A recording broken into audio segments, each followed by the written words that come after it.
할렐루야. 아멘. 우리 주위에 있는 분들과 인사하겠습니다. 예수님은 나의 전부입니다. 예수님은 나의 전부입니다. 오늘 창문을 열어놨는데 혹시 춥지 않으세요? 예? 그러면은 우리 주경남 권사님 그쪽 창문, 이병호 집사님, 우리 이쪽 창문만 그렇게 닫아주시겠어요? 예, 그럼 좀 괜찮으실 거예요. 지난 주일 설교에서 마리아가 예수님의 발에 값비싼 향유를 붓고 자신의 그 머리카락으로 닦아드린 내용과 그 의미를 말씀해 드렸습니다.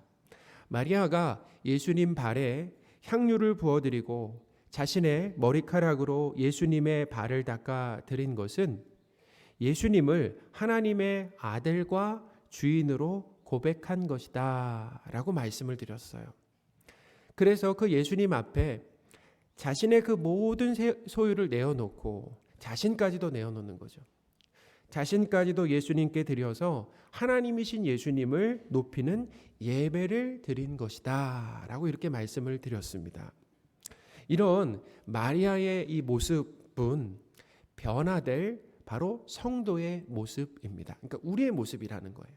하나님이 우리를 이렇게 마리아와 같은 모습으로 만들어 가신다, 변화시키실 것이다 라는 겁니다. 그래서 우리도 신앙생활을 하면서 이제 하나님의 그 열심으로 인해서 예수님이 전부입니다 라고 고백하며 예배하게 된다라는 겁니다. 그러니까 마리아의 모습은 누구의 모습이라고요? 바로 성도의 모습, 하나님께서 변화시키실 그 성도의 모습, 곧 우리의 모습이다라고 하는 것을 믿으시기 바랍니다. 하나님이 우리를 그렇게 만드신다라는 거예요. 예수님은 마리아가 향유를 붓고 머리카락으로 닦은 것의 또 다른 의미를 말씀해 주셨습니다. 마리아의 이 행동은 예수님의 그 죽으심과 그리고 장사 지냄을 미리 보여준다고 알려주셨어요.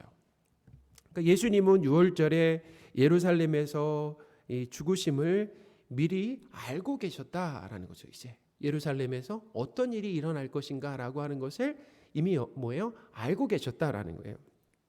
예수님은 죽으심으로, 자신이 죽으심으로 인해서 자기 백성을 죄에서 구원하시기 위해서, 그 일을 위해서 마리아가 향유를 부어드린 이 다음 날 예루살렘 성에 들어가셨습니다. 12절입니다. 그 이튿날에는 명절에 온 큰 무리가 예수께서 예루살렘으로 오신다는 것을 듣고, 예루살렘 성에는 유월절을 지키기 위한 인파로 북적였습니다.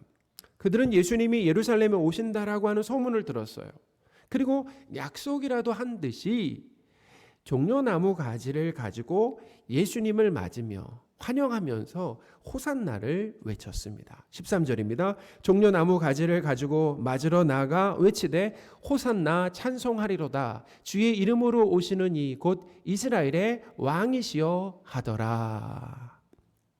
이스라엘 백성이, 잘 들어보세요. 이스라엘 백성이 유월절에 종려나무 가지를 가지고 호산나를 외치면서 예수님을 이스라엘의 왕으로 이렇게 환영한 의도가 있었습니다. 이유가 있었다라는 거예요.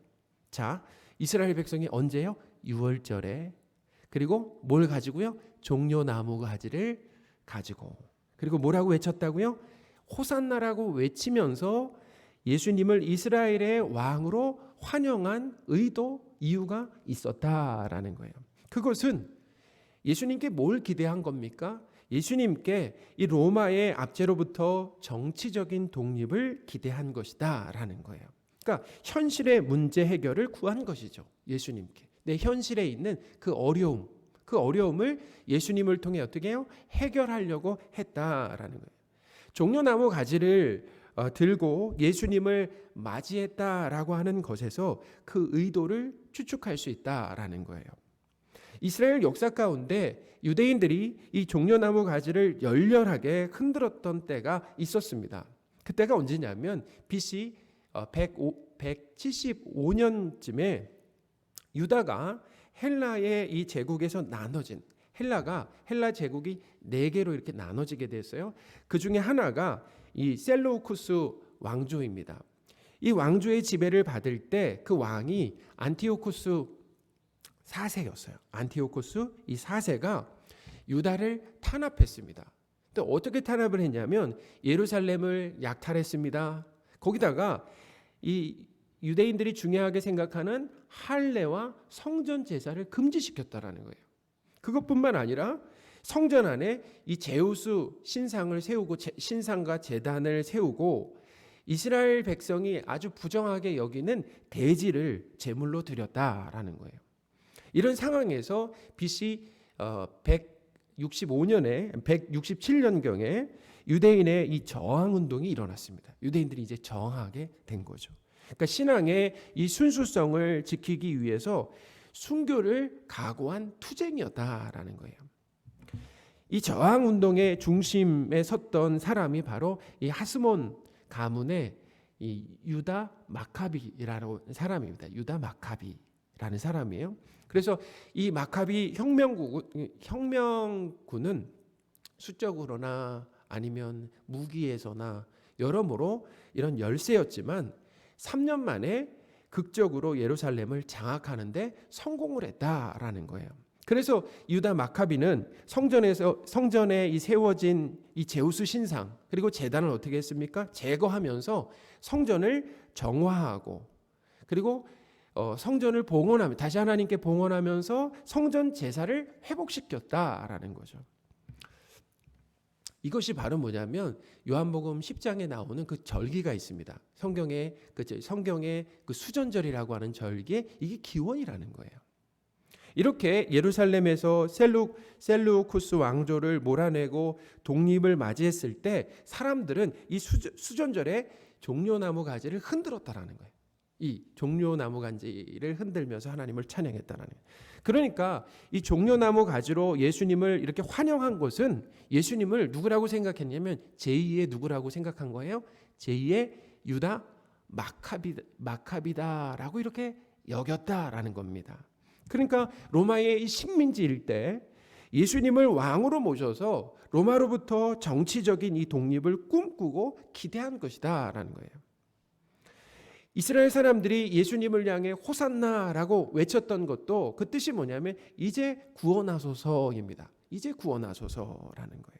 그리고 그 시기는 언제였다고요? 마침 6월절이었습니다. 그러니까 6월절 그 기간이었다라는 거예요. 그러니까 6월절은 그 애굽에서의 해방을 기념하는 절기였잖아요. 그들은 예수님께서 이 모세를 통해 이스라엘을 애굽에서 해방시켜 주셨던 것처럼 예수님으로 이 로마로부터 독립하는 것을 기대했다라는 겁니다. 기대했다라는 거예요. 예수님께서 죽은 나사로를 다시 살려내는 이 기적을 행하심으로 더욱 그런 기대를 갖게 되었다라는 겁니다. 그것으로 인해서 더 그런 기대를 갖게 되었다라는 거예요. 그러니까 사람들이 예수님을 이스라엘의 왕으로 이렇게 환영했던 결정적인 그 이유가 바로 뭐였냐면 자, 무엇 때문이라는 거예요? 바로 죽은 나사로를 살려내신 그 기적 때문이었다라는 거예요. 그것이 17절, 18절이 그것을 이야기하고 있는데 17절, 18절입니다. 나사로를 무덤에서 불러내어 죽은 자 가운데서 살리실 때 함께 있던 무리가 증언한지라 이에 무리가 예수를 맞음은 이 표적 행하심을 들었음이러라. 예수님은 사람들의 이런 기대, 사람들이 이런 기대를 가지고 있었잖아요. 근데 이런 기대에 마치 찬물을 끼얹는 듯한 어린 나귀를 타고 예루살렘 성에 들어가셨다라는 거예요. 14절입니다. 예수는 한 어린 나귀를 보고 타시니. 로마로부터 이 독립하기 위한 왕이라고 하면 어떤 모습이어야 하겠습니까? 예수님 홀로 이렇게 입성하시는 것이 아니라 막강한 군대와 함께 나귀가 아니라 어린 나귀가 아니라 백마를 타고 입성하셔야 된다라는 거예요. 우리가 잘 아는 것처럼 나귀는 어떤 나귀라고요? 보통 나귀가 아니라 어미 나귀가 아니라 새끼 나귀다라는 거죠. 어른이 새끼 나귀를 타면 어떻게 되겠습니까? 우리가 잘 알잖아요. 말을 타면 말은 있잖아요. 기본적으로 어때요? 높잖아요. 그러니까 다리가 땅에 전혀 닿지 않습니다. 근데 새끼 나귀를 타면 어떤 일이 벌어지냐면 어른이 새끼 나귀를 타면은 다리를 어떻게 해야 돼요? 다리가 땅에 닿죠. 그래서 다리를 땅에서 들어야 될 수도 있는 이제 그런 어떤 어떻게 보면 좀 우스꽝스러운 모습이 연출이 되는 거 아니겠습니까?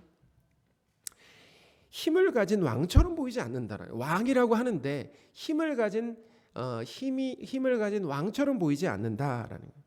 예수님께서 어린 나귀를 타고 입성하신 것은 예수님께서 이스라엘을 로마로부터 독립시켜줄 이 현실적인 그 문제, 현실 문제를 해결해 주시기 위해서 오신 것이 아니다라고 하는 그 강력한 메시지가 거기 담겨 있다는 겁니다.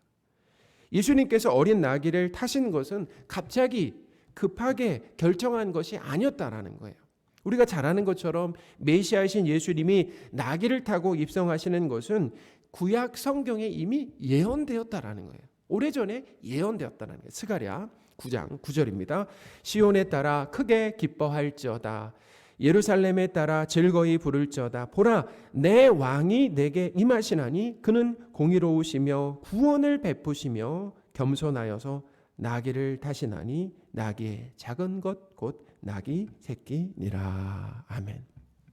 예수님은 사람들이 기대하는 이 정치적이고 군사적인 힘을 가진 왕이 아닙니다. 예수님이 이 땅에 오신 이유는 죄의 지배, 사람들이 죄의 노예가 되어서 살아갈 때, 하나님을 떠나서 죄의 노예가 되어서 살아갈 때, 그리고 그 죄로 인해서 영원한 형벌을 받게 될 때 그 죄의 지배와 죄의 형벌에서 구원해 주시기 위해서 오신 왕이다라는 거예요. 그것을 더 중요하게 여기셨다라는 거죠. 사람의 그러니까 이런 근본적인 그 문제가 바로 이 삶의 어떤 가난과 질병과 그리고 이런 억압이 아니라 뭐라는 것입니까? 바로 사람의 죄가 해결되어야 할 어떤 근본적인 문제다라고 하는 것을 가르쳐 주시는 거죠. 막강한 힘으로 로마와 이 전쟁을 통해서 독립을 이뤄내는 것이 아닙니다.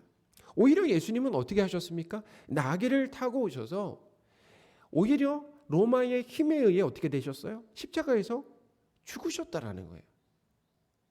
로마의 힘에 의해서 오히려 십자가에서 죽으셨다. 자기 백성의 죄를 대신해서 십자가에서 죽으심으로 인해서 죄와 죄의 형벌에서 구원해 주시는 겁니다. 예수님은 어린 나귀를 타고 예루살렘 성에 들어오심으로 예수님께서 오신 목적이 백성들의 기대와는 전혀 다름을 보여주셨다라는 거예요.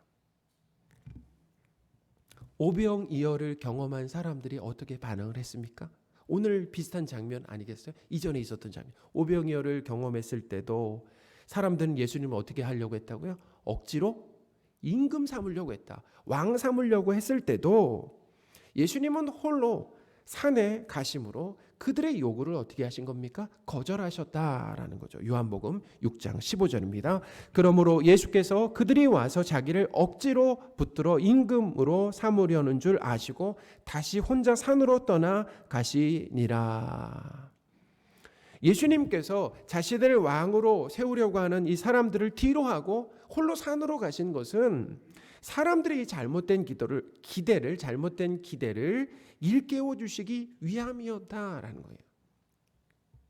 예수님이 이 세상에 오신 목적은 자기 백성을 죄와 죄의 형벌에서 구원하고 하나님의 자녀로 삼기 위해서다라고 하는 것을 기억하시기 바랍니다. 요한계시록에 보면은 흰 옷을 입고 셀 수 없는 수많은 사람들, 흰 옷을 입은 사람들, 구원받은 백성이죠. 큰 무리가 손에 종려가지를 들고 큰 소리로 찬송하는 장면이 나옵니다. 요한계시록에 나와요. 이 찬송의 핵심은 뭐냐면 바로 구원하심이 누구에게 있는가? 구원하심이 하나님과 어린 양이신 예수님께 있다라고 하는 이 찬양을 부르는 장면이라는 거예요. 자, 뭐가요? 구원이 말이죠. 구원. 요한계시록 7장 9절 10절입니다. 이 일 후에 내가 보니 각 나라와 족속과 백성과 방언에서 아무도 능히 셀 수 없는 큰 무리가 나와 흰옷을 입고 손에 종려 가지를 들고 보좌 앞과 어린 양 앞에 서서 큰 소리로 외쳐 이르되 구원하심이 보좌에 앉으신 우리 하나님과 어린 양에게 있도다 하니. 아멘. 구원받은 백성들이 종려 나무 가지를 들고 이 찬양하는 것은 어떤 의미가 있습니까? 예수님이 어떤 분이라는 거예요? 바로 죄에서 구원하시는 분이다라고 하는 의미가 거기에 담겨 있다라는 겁니다. 하나님께서 사랑하시는 성도 여러분, 예수님께서 이 세상에 오신 목적은 죄의 강력한 그 지배와 형벌에서 구원하기 위함입니다. 예수님께 그런 능력이 있음을 알려주시기 위해서 귀신도 내쫓으시는 거예요. 귀신도 내쫓고 그리고 불치병도 치유하시고 심지어는 죽은 사람까지도 살려내신 것이다라는 거예요. 그런데 이스라엘 사람들은 예수님을 왕으로 고백해, 모두가 이렇게 예수님을 환영하며 왕으로 고백했잖아요. 고백했지만 하나님의 뜻과 전혀 다른 기대였다라는, 다른 기대를 가지고 있었다라는 거예요. 죄에서 구원하는 것이 아니라 경제적인 부와 정치적인 안정과 문제를 해결하시는 그 메시아를 기대했다라는 겁니다. 그 메시아를 기대했다라는 거예요. 사랑하는 성도 여러분, 나는 예수님께 무엇을 기대하고 있습니까? 내가 지금 이렇게 교회에 나와서 어떻게 신앙생활을 하는 거잖아요. 예수님을 믿는다라고 얘기하는데 예수님을 통해서 무엇을 기대하고 있습니까? 죄사함과 하나님의 자녀됨입니까? 아니면 부와 안정과 문제없는 삶입니까? 혹시 예수님을 이용해서 백마를 타려고 하는 것은 아닙니까? 예수님을 이스라엘의 왕으로 환영했던 사람들은 예수님께서 자신들의 기대와 소원을 들어주지 않자 어떻게 반응했습니까? 곧 예수님을 십자가에 못 박으라고 외쳤다라는 거예요.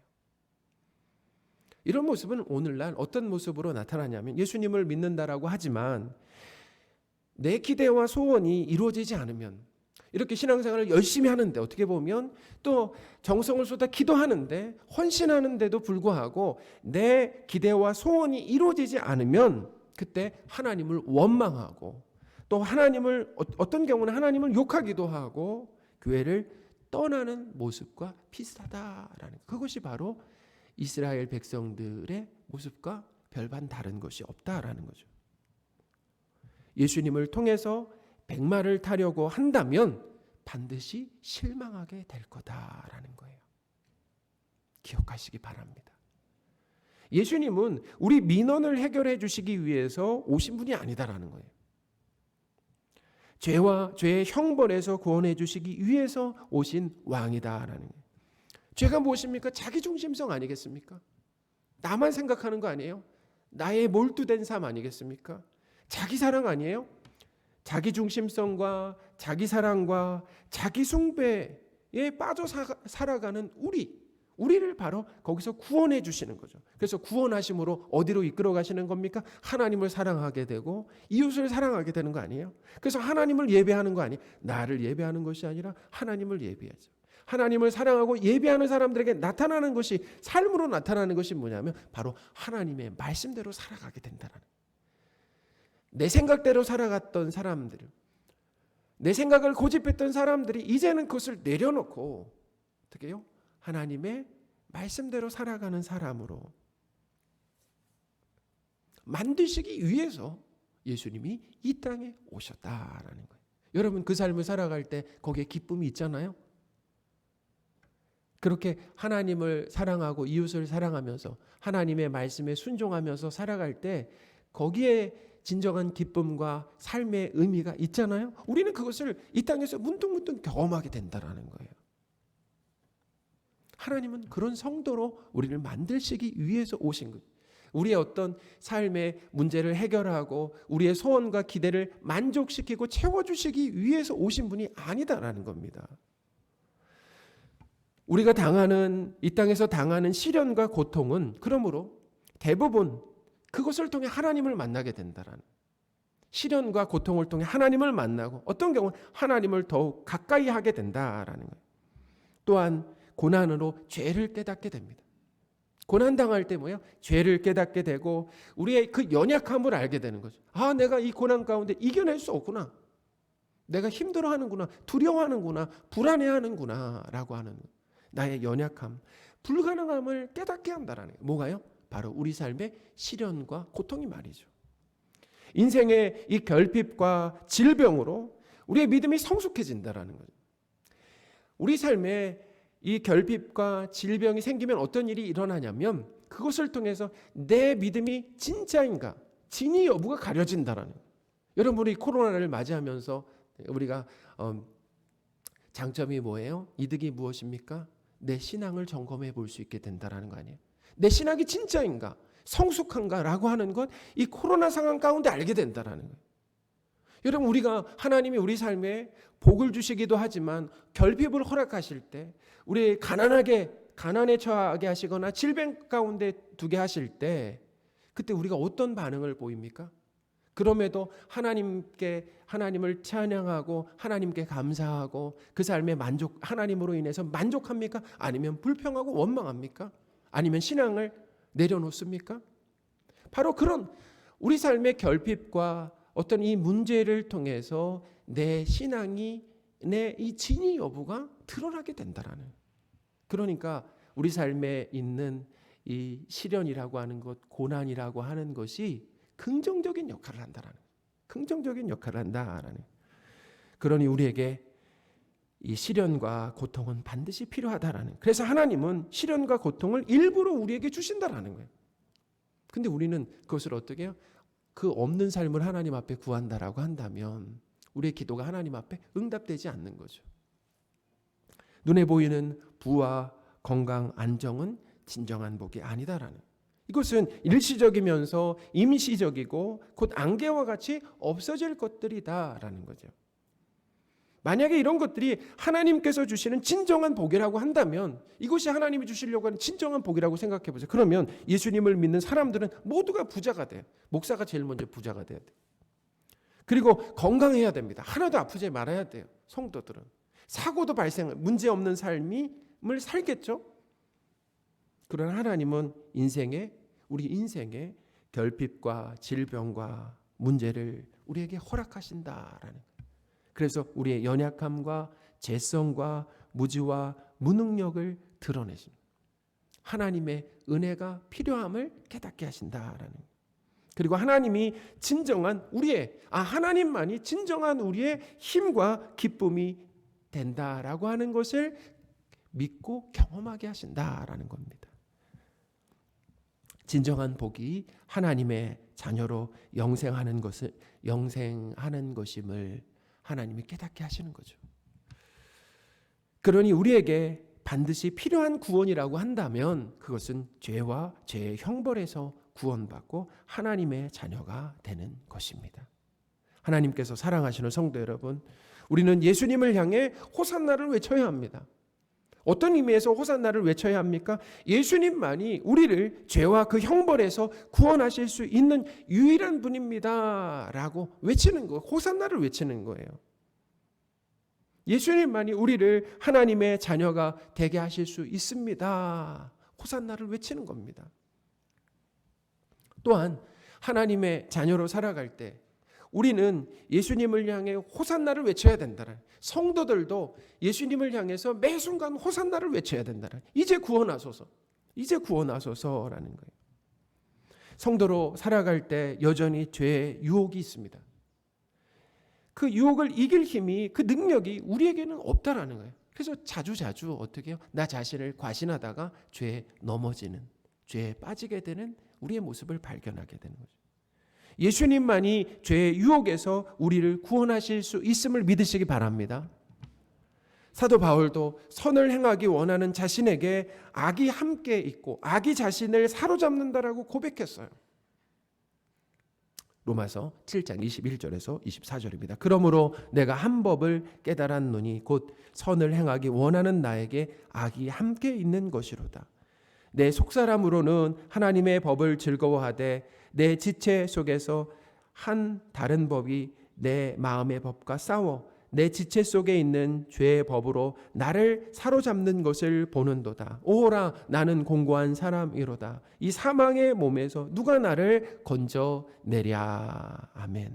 사랑하는 성도 여러분, 우리 안에서 하나님의 법과 죄의 법이 싸울 때 구원자 되시는 예수님으로 하나님의 법을 따라 살 수 있음을 믿으시기 바랍니다. 그러므로 우리는 호산나를 외치는 거예요. 매 순간 호산나를, 이제 구원해달, 죄의 이 유혹 가운데서 하나님 구원하여 주십시오라는 겁니다. 우리의 이기심, 우리가 하나님의 자녀가 되었지만 내 본성에 남아있는 이 이기심, 문득문득 나를 사로잡을 때가 있다라는 거예요. 욕심입니다. 거짓이죠. 위선입니다. 나를 포장하려고 하는 이 위선, 시기, 이 미움, 이 간음 등의 그 유혹에서 구원받고 벗어날 수 있도록 우리 안에 내주하고 계신, 우리와 연합하여 계신 예수님을 향해 호산나를 외쳐야 된다라고 하는 것을 기억하시는 저와 여러분이 되시기 바랍니다. 아멘.